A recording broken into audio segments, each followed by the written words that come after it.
के विवेकानंद स्कूल की कक्षा 12वीं की छात्रा खुशी जैन आपसे प्रश्न पूछना चाहती हैं। ये अच्छी बात है, खुशी से शुरू हो रहा है। 2 वर्षों से हम अपनी पढ़ाई ऑनलाइन मोड में कर रहे हैं। इंटरनेट के इस्तेमाल से हम में से बहुत से बच्चों में सोशल मीडिया और ऑनलाइन गेमिंग की एडिक्शन सी हो गई है। इस स्थिति से बाहर निकलने के लिए क्या करें? How to stay motivated and succeed when we have so many of backlog. Thank you, sir.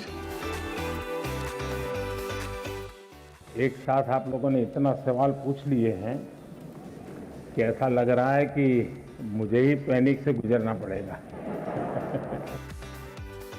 थोड़ा अपने आप को पूछिए कि जब आप ऑनलाइन रीडिंग करते हैं तो सचमुच में रीडिंग करते हैं कि रील देखते हैं?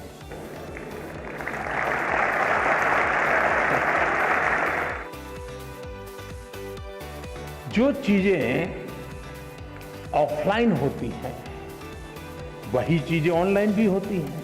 इसका मतलब है कि माध्यम समस्या नहीं है, मन समस्या है।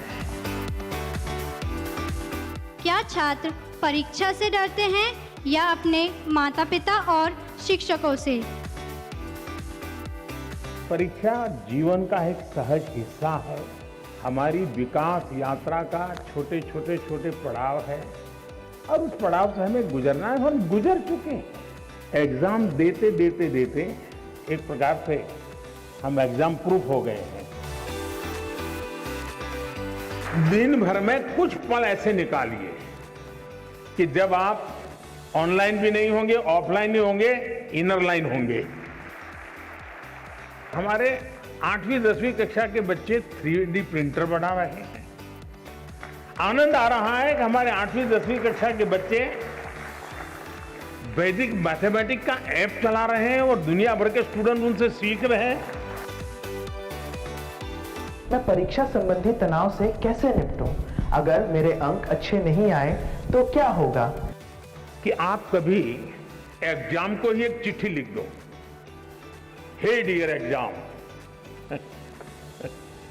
और उसको लगो अरे तुम क्या समझते हो, मैंने ये तैयारी की है, मैंने ये तैयारी की है, मैंने ये मेहनत की है, मैंने इतना प्रयास किया है, मैंने ये पढ़ा है, मैंने ये लिखा है, मेरी इतनी नोटें भरी हुई है, मैं टीचर के साथ इतने घंटे बैठा हूँ, मैंने मम्मी के साथ इतना समय बिताया है, मैं मेरे पड़ोसी की छात्र ने अच्छा काम किया तो उसके जाकर अरे मैं इतना सीख करके आया हूं, तुम कौन होते हो मेरा मुकाबला करने वाले?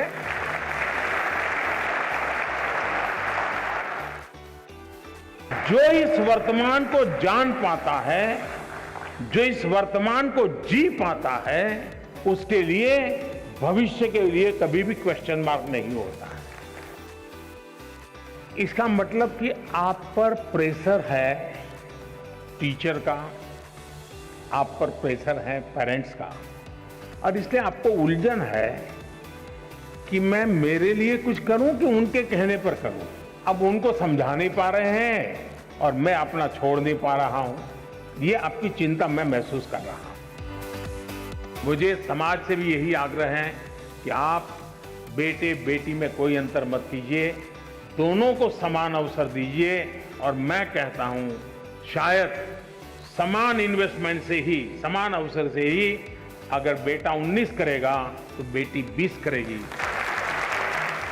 अगर मैं मेरे कर्तव्यों का पालन करता हूं मतलब कि मैं किसी के अधिकार की रक्षा करता हूं। हमारे देश में किसी को अपने अधिकारों के लिए लड़ना न पड़े, ये हमारा कर्तव्य है और उस कर्तव्य का उपाय भी हमारा कर्तव्यों का पालन है। अगर हम कर्तव्यों का पालन करते हैं, हमारे लिए जो जिम्मेवारियां हैं उसको पूरा करते हैं।